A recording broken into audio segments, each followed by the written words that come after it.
Viral aksi pemain sepatu roda saat macet di Jakarta, pelaku bisa kena sanksi. Aksi sekelompok pesepatu roda yang meluncur di tengah kemacetan Jalan Jenderal Sudirman, Jakarta Pusat, viral di media sosial. Rekaman video mereka yang beraksi di antara kendaraan padat beredar luas di media sosial dan menuai kritik karena dinilai membahayakan keselamatan pengguna jalan. Dalam tayangan tersebut, tampak sejumlah pesepatu roda meluncur bebas di sela-sela mobil yang tengah berhenti akibat kemacetan di kawasan Sudirman. Beberapa di antaranya bahkan melakukan manuver di dekat kendaraan besar tanpa alat pelindung. Respons warganet pun beragam.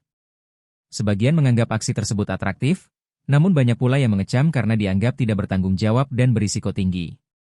Dilansir dari kompas.com, aturan mengenai pengguna kendaraan tidak bermotor telah tercantum dalam Pasal 299 Undang-Undang Nomor 22 Tahun 2009 tentang Lalu Lintas dan Angkutan Jalan.